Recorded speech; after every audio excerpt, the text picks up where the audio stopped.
kwa experience ambayo tunayo, tunaona nafasi nyeti sana ambayo inachezwa na ulinzi na usalama, kwa maana ya polisi, kwa kiasi kikubwa sana. Ndio watu ambao mara kadhaa tumesikia pia baadhi ya mikasa na visa. Kwa nini hawakuwekwa kama watu ambao wanatakiwa na wao kusaini kwenye kundi hili? Au nataka kuniambia kwamba nyinyi wataalam hapa kwenye serikali ya Jamhuri ya Muungano wa Tanzania ndio inasaini kwa niaba ya polisi?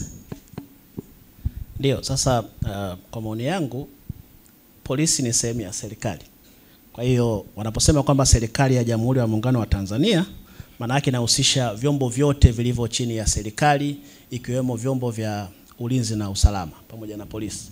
Na ukisoma ile kanuni ya 3 imetoa wajibu wa serikali na makatazo ambayo serikali inazuiwa kufanya wakati wa uchaguzi. Kwa mfano, kanuni zinasema serikali inapaswa kutoa fursa sawa kwa vyama vyote vya siasa kushiriki uchaguzi, lakini pia kuhudumia wananchi bila kubagua kulingana na imani za kisiasa, lakini kuhakikisha usalama na amani wakati wa uchaguzi, na pia kwa vyombo vya habari vya serikali kutoa fursa sawa kwa vyama vyote ambavyo vina wagombea wa nafasi ya urais na makamu rais. Lakini pia serikali inakatazwa kuingilia au kuzuia mikutano iliyoitishwa, iliyoratibiwa na tume bila kufuata sheria na utaratibu.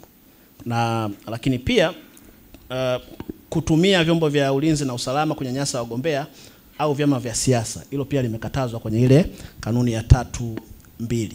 Sasa labda na ukisoma pia vizuri kanuni zimeenda mbali na kukataza wale viongozi wa kisiasa kutumia nafasi zao za siasa kwa ajili ya kujinufaisha wakati wa kampeni. Kusema kwamba sisi mimi nitajenga barabara, mkituchagua labda nitaleta zahanati.